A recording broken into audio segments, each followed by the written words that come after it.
Shabbat Shalom, queridos hermanos. Shalom.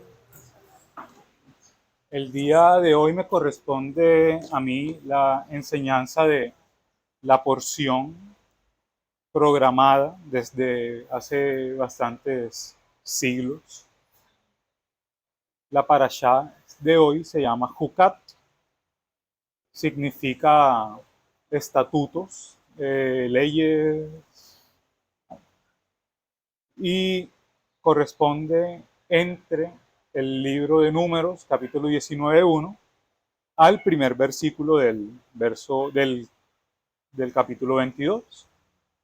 La parashá es la más corta del libro de Números, entonces voy a tratar de no explayarme mucho.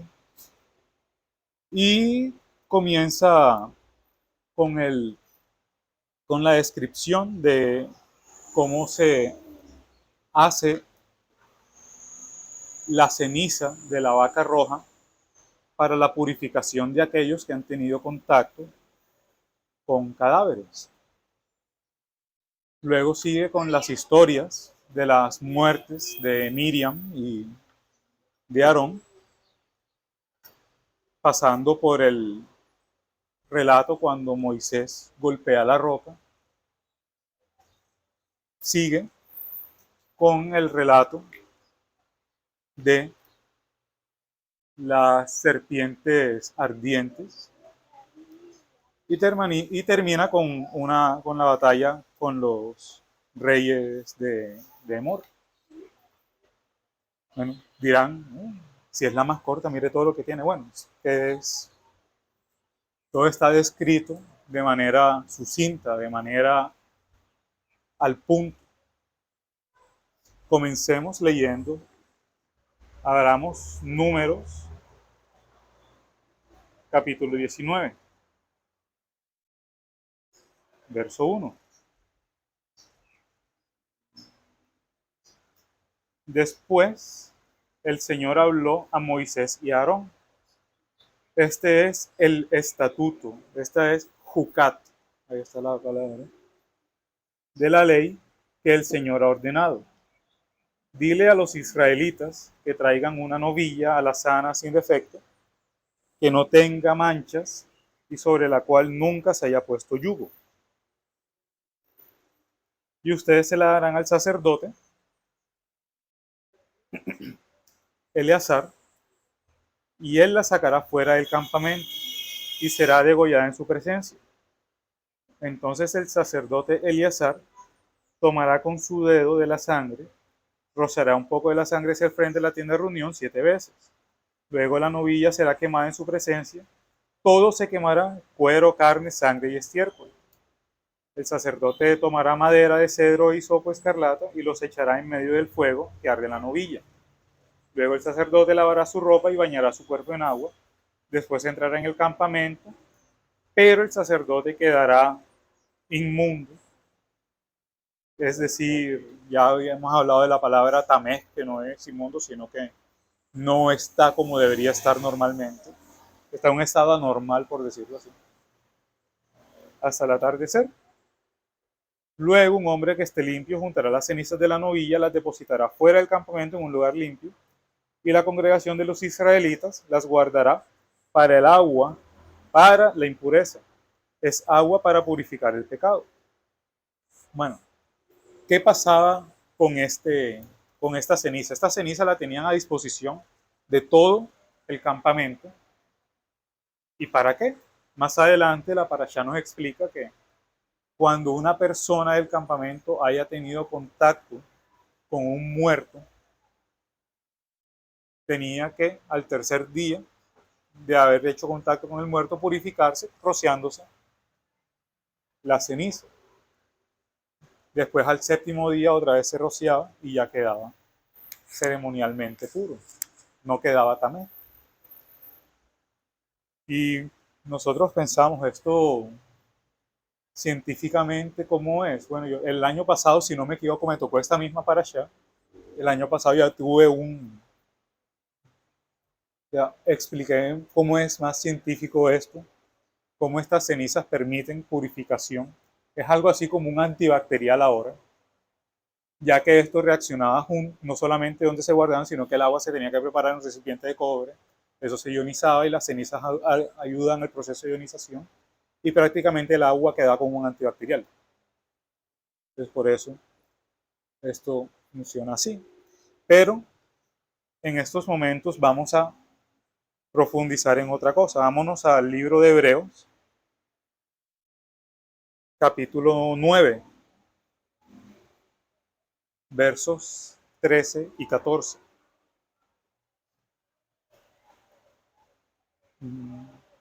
Hebreos 9, 13 y 14.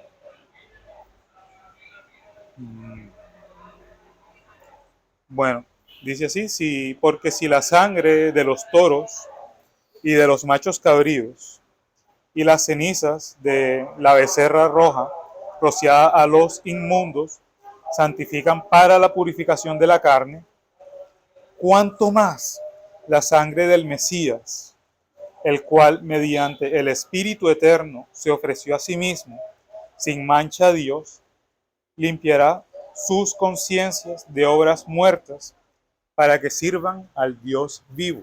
Amén. Amén. O sea, si se dan cuenta, está como estamos colocando un paralelo de la novilla roja y sus cenizas con la sangre bendita del Mesías. E incluso lo que está limpiando la sangre del Mesías es mucho más difícil que una impureza por tocar un muerto, ya que es nuestra conciencia que desde pequeños estamos manchando con el mundo del pecado. Y eso es algo que se refleja, bueno, ahora lo explico mejor cuando lleguemos a la parte de las serpientes. La cuestión es que mediante este sacrificio que hizo él, nos está limpiando de todo el daño que el pecado va a hacer en nuestras vidas y con eso nos ganamos la salvación. Así como en ese punto los que hayan tocado un muerto se limpian con el uso de las cenizas en agua. Miren cómo la Biblia se conecta, todo apuntando a la obra bendita del Mesías, de Yeshua. Bueno, sigamos acá. Después de esta sección de la vaca roja, sigue con la muerte de Miriam. El pueblo la lloró, después pasa lo de las aguas de Meriba. Aquí hay un detalle interesante. ¿Qué pasó en Meriba? El Señor le da una orden explícita a Moisés y Aarón. Vayan, el pueblo se está quejando. Bueno, vayan, hablen a la roca, le piden agua. Y la roca les dará agua. ¿Qué pasó con Moisés y Aarón? Ahí les salió la humanidad a flor de piel por la intensidad del pueblo. Tenemos sed, tenemos sed, tenemos sed. Esperen, tenemos sed, tenemos. Pero es que tenemos. Entonces se rayaron. Es difícil en esa situación porque no fueron una o dos personas, fueron miles de personas azaradas. Moisés, ya, ¡pah! Le pega a la roca, sale el agua. Y el Señor ya les impone su castigo. No me hicieron caso, no entran a la tierra de Canaán. En este punto Moisés se sorprendió, pero caigamos en cuenta de una cosa, no debió haberse sorprendido. Vámonos a unas parashás atrás, a la parashá de los 12 espías, que el pueblo también se rebota porque no, es que esa tierra está muy peligrosa y hay gigantes y nos van a chuzar, no sé qué tal. ¿Qué dice el Señor? Bueno, por cada uno de los días que los espías estuvieron echando ojo y en el viaje y todo, fueron 40 días, por cada uno de esos días, un año pasarán en el desierto y solamente van a entrar a la tierra de Canaán Josué y Caleb. Dijo Moisés, dijo Aarón, no. Ellos por su situación, ay no, soy el profeta del Señor, yo entro porque entro. No, pero el Señor fue claro, solamente van a entrar Josué y Caleb. Es posible que en este punto también Moisés le haya reclamado al Señor, bueno, y le siguió reclamando después hasta que el Señor lo mandó a callar, ya, dejemos ahí. Pero Señor, yo soy tu profeta. No. No, pero allá dije Josué y Caleb. ¿Tú eres Josué? No, ¿eres Caleb? No, no entras. Ya, sencillo. La voluntad del Señor es inamovible. Si Él tiene algo ya designado, así es.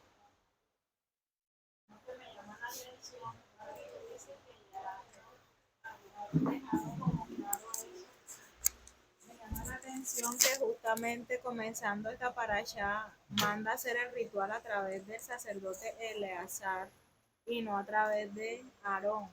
Y resulta que Eleazar es el sucesor de Aarón, ¿verdad? Entonces ahí todavía estaba vivo Aarón, Sí, pero le tocó hacer la cuestión a Eleazar y de ahí en adelante a Eleazar. correcto.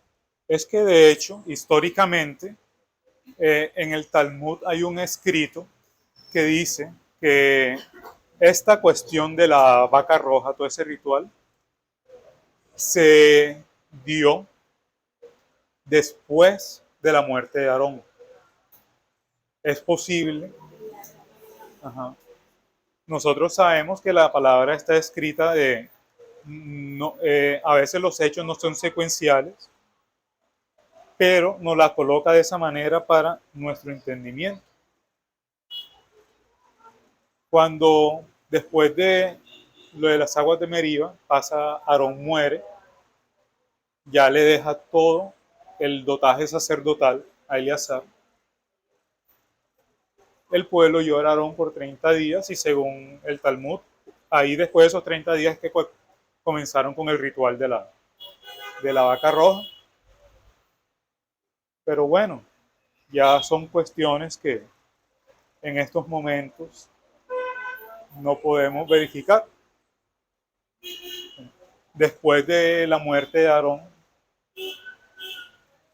pensamos que el pueblo iba a estar más calmado, pero ¿con qué salieron? Otra revolución. Ay, se murió Aarón, ahora para qué nos sacaron de Egipto, nos vamos a morir acá. Vamos allá. Vámonos aquí al libro de Números, capítulo 20. Permítanme.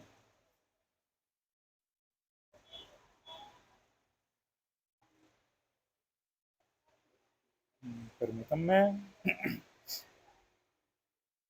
Disculpe, en el 21.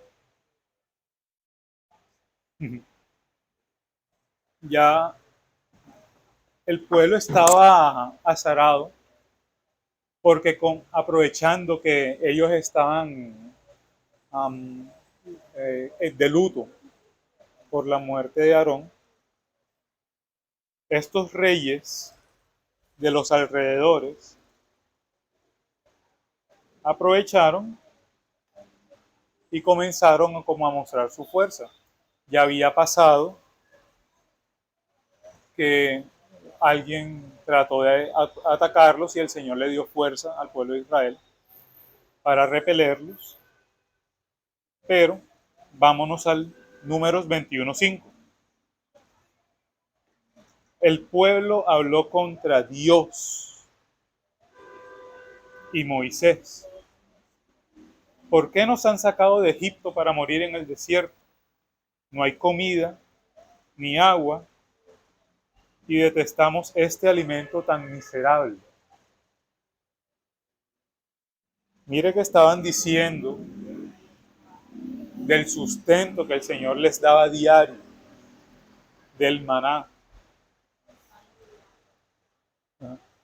En otras versiones lo ponen pan liviano, pero la palabra en hebreo es algo así fuerte. Por eso en esta lo ponen así, este pan tan miserable. Miren qué pasa con este pueblo, que a pesar que el maná los sustentaba y les daba fuerzas, ¿qué querían ellos?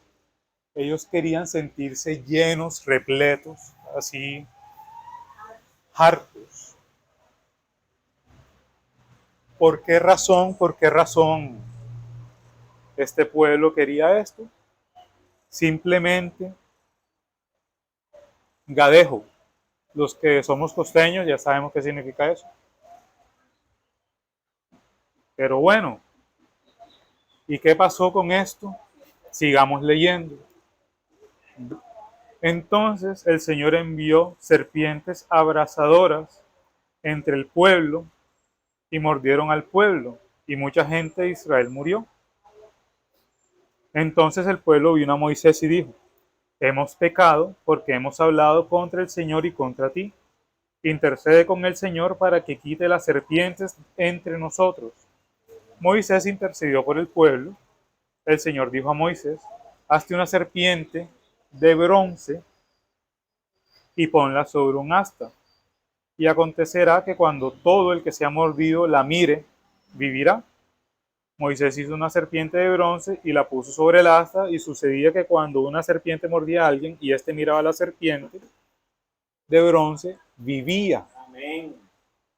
Entonces veamos acá esta cuestión. Aquí en esta versión lo ponen como serpientes abrasadoras. El sentido que le da en hebreo es más como serpientes que causa un quemón. Ajá. O sea, cuando la serpiente mordía a la persona, la única sensación que podría describir yo es como algunos que hayan tenido aquí una angiografía por contraste, un procedimiento médico que uno le inyectan un medicamento para que ese contraste arde por dentro. Es... Uh-huh. Uh-huh. Sí, eso que le inyectan cuando... Vea, a mí me hicieron eso. Yo sentía aquí, me habían canalizado, yo sentía, está bien. Cuando comienzan a pasar el contraste,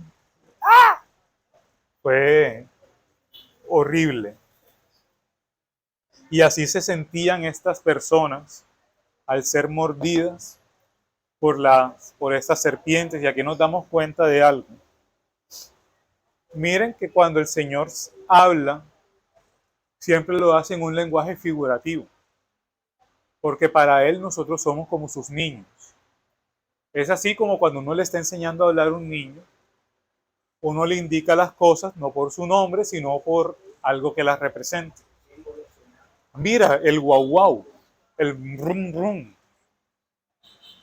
El Señor trata que nosotros siempre tengamos el concepto claro, y ya después es que nos da sabiduría, así como dice Pablo. Comenzamos con la leche materna y ya después viene el alimento sólido. Un ejemplo claro de esto está en el capítulo 3 de Juan. Para los que no tengan sus Biblias a la mano, como no tienen la Biblia a la mano, el capítulo 3 de Juan trata que uno de los fariseos llegó caleto una noche donde Jesús. Este fariseo se llamaba Nicodemo. Vamos a revisarlo acá. Capítulo 3 de Juan. Vamos aquí. Desde el 1. Juan 3:1. Había un hombre de los fariseos llamado Nicodemo, prominente entre los judíos. O sea, Nicodemo no era cualquier perro tirado. Nicodemo era Nicodemo.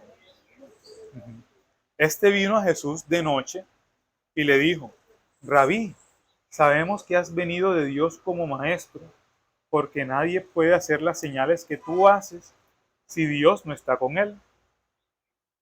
Jesús le contestó, de verdad te digo que el que no nace de nuevo no puede ver el reino de Dios.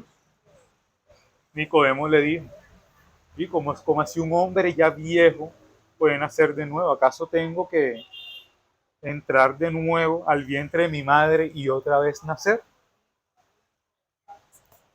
Me imagino que Jesús le contesta, en verdad te digo que el que no nace del agua y del espíritu no puede entrar en el reino de Dios. Lo que es nacido de la carne, carne es, y lo que es nacido del espíritu, espíritu es. Notas, hombres, que te haya dicho, tienen que nacer de nuevo. El viento sopla por donde quiere y oyes su sonido, pero no sabes de dónde viene ni hacia dónde va. Así es todo aquel que es nacido del espíritu. Bueno, veamos aquí. Jesús está tratando de hablar con Nicodemo como si hablara con un niño. Para él, imagínese, Dios desde el principio, así como dice Juan en 1:1, en el principio estaba el verbo estaba con Dios y Dios era el verbo y Jesús es el verbo. Nicodemo era un niño para él, no le habló con palabras abstractas, sino con esta serie de metáforas, dándole a entender la esencia de las cosas. Cuando le dijo, no le habló de la santificación. Nosotros tenemos un concepto más o menos claro de lo que es la santificación, es apartarnos del resto del mundo para vivir de acuerdo a la palabra. En esencia eso es la santificación. Él se lo explicó, a menos que un hombre nazca del agua. No le dijo nada acerca del cambio que tenemos que tener en el corazón en el momento de nuestra conversión. Le dijo, a menos el que no naciere de nuevo no puede ver el reino de Dios. No le habló directamente en términos del Espíritu Santo de Dios. Le dijo, el viento sopla donde quiere. Y así cuando seguimos en la conversación, cuando le va a enseñar de la fe, le dice, por la fe somos aliados del Mesías y derivamos la salvación de nuestra cabeza viviente. ¿Qué significa eso? Y es cuando le da el ejemplo de la serpiente. Le dice, como Moisés levantó la serpiente de bronce en el desierto, ahí es cuando él le muestra la obra de la salvación. ¿Quiénes son los que están tirados en el desierto mordidos por la serpiente? Somos nosotros como pecadores. ¿Qué pasa con el pecado? El pecado es como la serpiente. Lo muerde a uno y uno no se da cuenta. Uno sigue de larín larán y a veces esa mordida es rica. Es como la droga. La droga la prueban, se siente rico y siguen en la drogadicción, pero ¿qué pasa en el momento de la abstinencia? Viene el golpe, el choque que da eso. Ahí es cuando el pueblo se comienza a arrepentir, cuando uno se comienza a arrepentir. ¿Y qué hace el Señor? Le pide a Moisés, toma esta serpiente de bronce y la muestras al pueblo. Y ahí ya sabemos qué simboliza esta serpiente de bronce.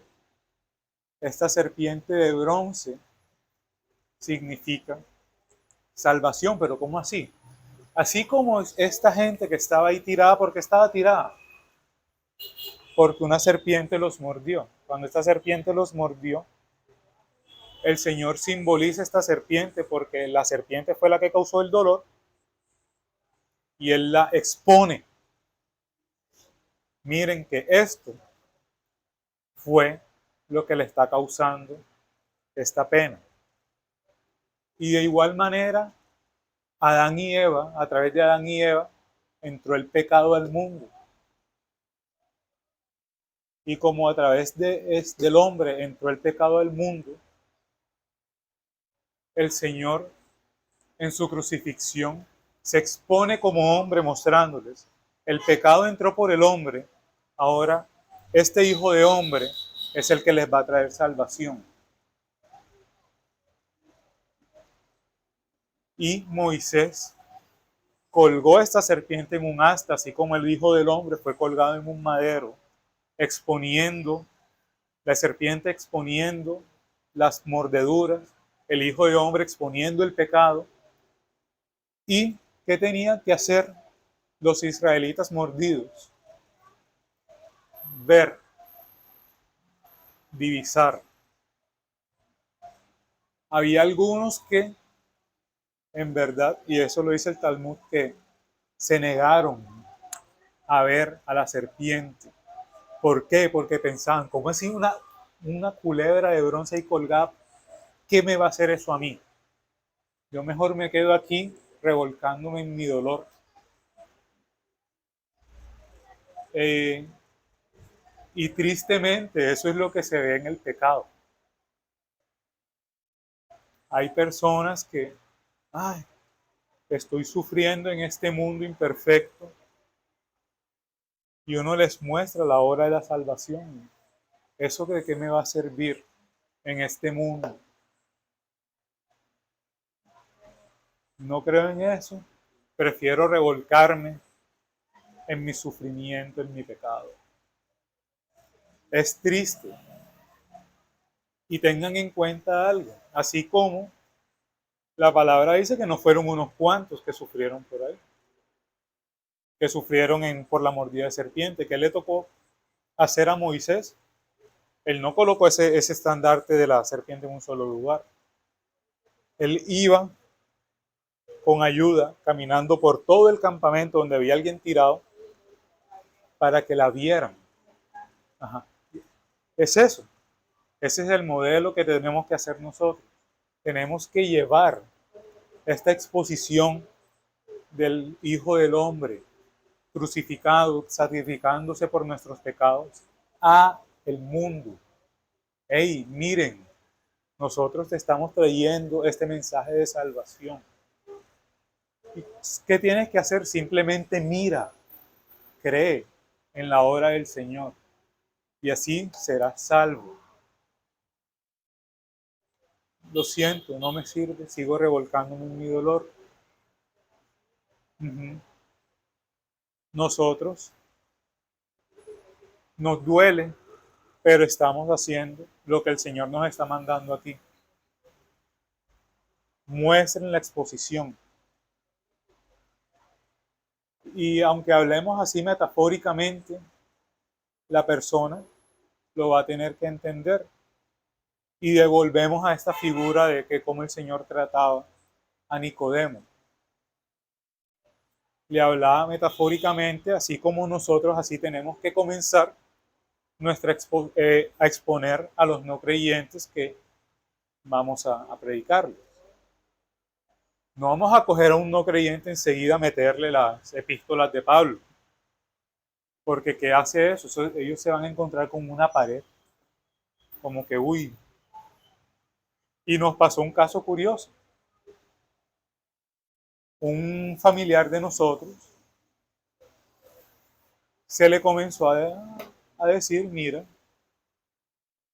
que nosotros todos somos hijos del pecado y por tanto somos hijos del diablo. Y eso fue un choque para esa persona. Entonces tú me estás diciendo que yo soy una hija del demonio. Lo siento, Señor, eso es lo que dice la palabra. Y en ese punto probablemente eso haya sido contraproducente. Ya después esta señora se la ha ido explicando y ha recibido el mensaje mejor. Me gusta una forma en la cual algunas congregaciones se acercan y les preguntan. Yo creo que yo lo he hecho con algunos de ustedes. ¿Tú te consideras bueno o te consideras malo? No, yo soy bueno. Ah, bueno, entonces tú has robado. Una vez me cogí un dulcecito. Ah, sí. Entonces tú has visto algo y has querido que no fuera esa persona sino tuyo. Es posible. Ah, bueno. ¿Sabes qué es eso? Eso es pecado. Y eso es malo. Entonces ahora que, ay, ey, yo soy malo. Y es así. Pero sabes que esta persona, te vamos a poner este estandarte. Él ya vio eso que tú hiciste y te está llamando a que tú seas salvo. ¿Y cómo vas a ser salvo? Arrepintiéndote de ese pecado. Y con ese arrepentimiento tú puedes aceptar esta obra de salvación.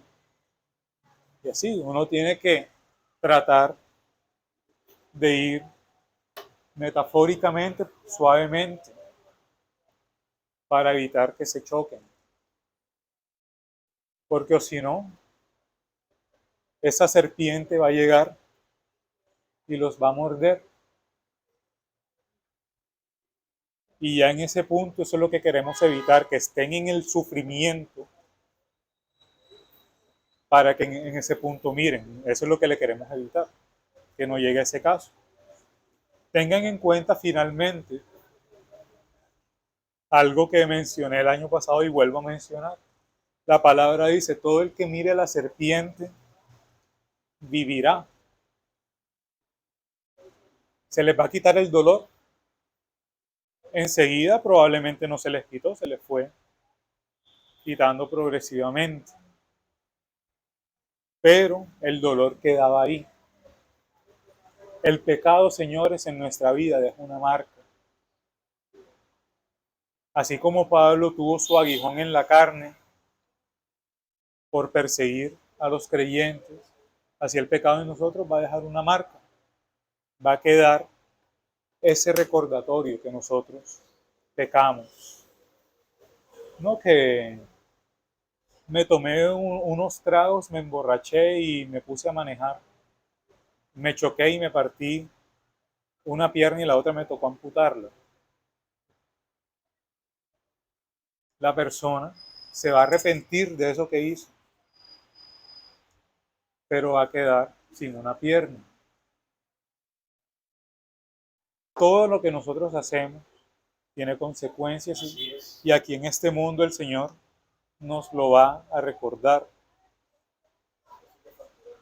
Pero va a llegar el final de los tiempos. Ahí es donde queda nuestra esperanza. ¿Qué es lo primero que el Señor va a hacer después de levantarnos de la muerte? El Señor va a reconstruir nuestro cuerpo al mismo nivel del cuerpo de Adán. Adán no era ciego, ya no vamos a necesitar lentes. Adán no era sordo, no vamos a necesitar nuestros aparatos para... Ajá. Adán no era, no le faltaba una pierna. El Señor nos va a reconstruir el cuerpo de una manera que nosotros vamos a sentirnos excelentes. Y en ese momento nos vamos a dar cuenta, Señor, gracias, porque en esa vida pasada que tuve, tú me mostraste a través del dolor y del sufrimiento cuánto yo voy a disfrutar de aquí a la eternidad. Y esperemos eso. Y eso es lo que queremos nosotros para todos nuestros amigos, familiares o personas que conozcamos que no son creyentes. Traigámoslos a disfrutar, no aquí, sino en la vida eterna. El Señor aquí en estos momentos nos coloca esta misión. Aprovechémosla. Finalmente, la parashá termina con ya después de que el pueblo se recuperó lenta y dolorosamente de las mordidas de la serpiente. Ujú. Algunos murieron. ¿Por qué murieron? ¿Para qué me sirve ver esa serpiente de bronce ahí colgada? Bueno, murieron en ese momento y bueno, también van a ser resucitados con un cuerpo perfecto que no puede morir. Pero así como no puede morir, así va a sentir dolor. Y eso va a ser por toda la eternidad, Señor. Apiádate de ellos, pero bueno, ellos tomaron su decisión. Ya cuando el pueblo se recuperó, vino la guerra contra estos pueblos que querían poner tropiezo. Ellos se encontrarán en su juicio. El juicio es de Dios. Nosotros tratamos de evitar ese juicio para las demás personas, pero finalmente eso está a decisión de cada quien. ¿Quieres vida eterna? Disfrutarla junto con el Señor que va a habitar con nosotros, o quemarse eternamente en el lago de fuego y azufre. Bueno, coloquémosle la semillita con una prédica sencilla, ya el Señor la hará brotar y ya ahí veremos si cayó en tierra fértil o cayó en la roca, de acuerdo a los tipos de tierra que el Señor describe en las parábolas. Solamente nos queda orar por ellos, que sea tierra firme y fértil.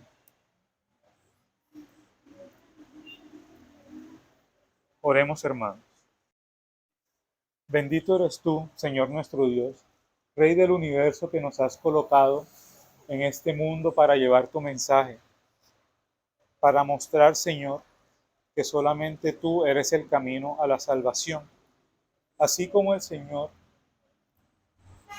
indicó a Nicodemo con palabras metafóricas, coloca tú, Señor, en nuestra boca la mejor forma de hacerle entender a los recipientes de este mensaje que tú quieres lo mejor para nosotros, no solo en este mundo, sino en el venidero. Ayúdanos, Señor, a mostrar tu mensaje de manera clara, exponiendo el dolor que puede causar el pecado y mostrando que solo tú eres el remedio y la salvación. Ayúdanos, Señor, a soportar toda carga que pueda venir por parte del pecado en nosotros, ya que nosotros también somos imperfectos. No permitas, Señor, que tu palabra se aparte de nosotros. No permitas que el enemigo nos haga olvidar. Ayúdanos a mantenernos en tus caminos, en el cerco que has puesto, mediante la Torá, para que nosotros como ovejitas seamos mansos y lleguemos al camino de la salvación de manera correcta. Te pedimos esto, Señor, en el nombre de tu Hijo amado, de nuestro Señor y Salvador, Yeshua HaMashiach. Amén.